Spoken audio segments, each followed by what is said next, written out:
In this video, I will show you how to add user roles in WordPress. So to get started, the first thing that you will need to do is to go ahead and open WordPress on your device.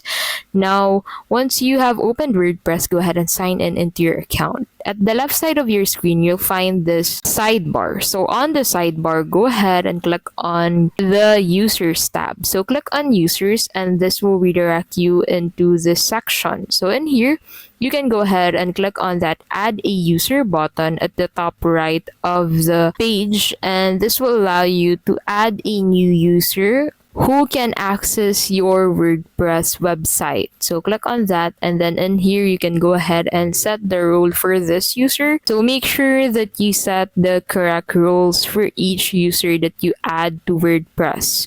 So you can go ahead and click on this drop down and then select a role for the specific user that you will add access to your website. So in here you just need to set the role first and then enter the email or username of that specific individual on WordPress, and then click on that send invitation button to send an email to this specific individual and allow them to access your website with their specified role.